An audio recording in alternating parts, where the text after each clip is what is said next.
If you're not a photographer or a videographer, you may not know Kodak.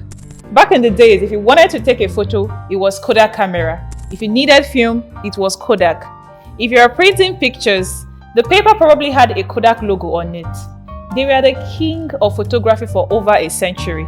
In fact, Kodak didn't just lead the photography industry, they shaped it. By the 1970s, they controlled almost 90% of the film market and over 85% of camera sales in the US. Their success was so big that the word Kodak moment became a popular phrase people used to describe a special moment that is worth capturing.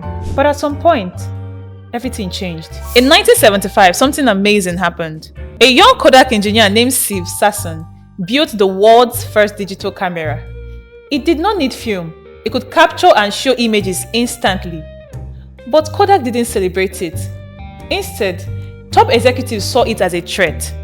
They were worried that if people stopped using film, Kodak's biggest source of income would disappear. So instead of pushing this new technology forward, they shelved it. They kept the innovation so quiet and continued focusing on selling film. And as time went on, technology evolved. People started to desire faster, easier ways to take and share pictures. And other companies like Canon, Sony, and Nikon saw the future and began producing digital cameras. Meanwhile, Kodak was still stuck in their old ways. And when they even tried to enter the digital market, it was already too late. The world had already moved on. And then came smartphones that allowed people to take, edit, and share pictures instantly without needing a separate camera or a separate printing device. This was the final blow. In 2012, after years of losing money and market share, Kodak filed for bankruptcy.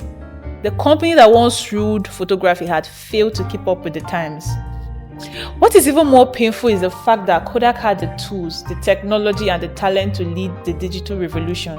They were the first to see the future, but they were too afraid to embrace it. Why am I sharing this?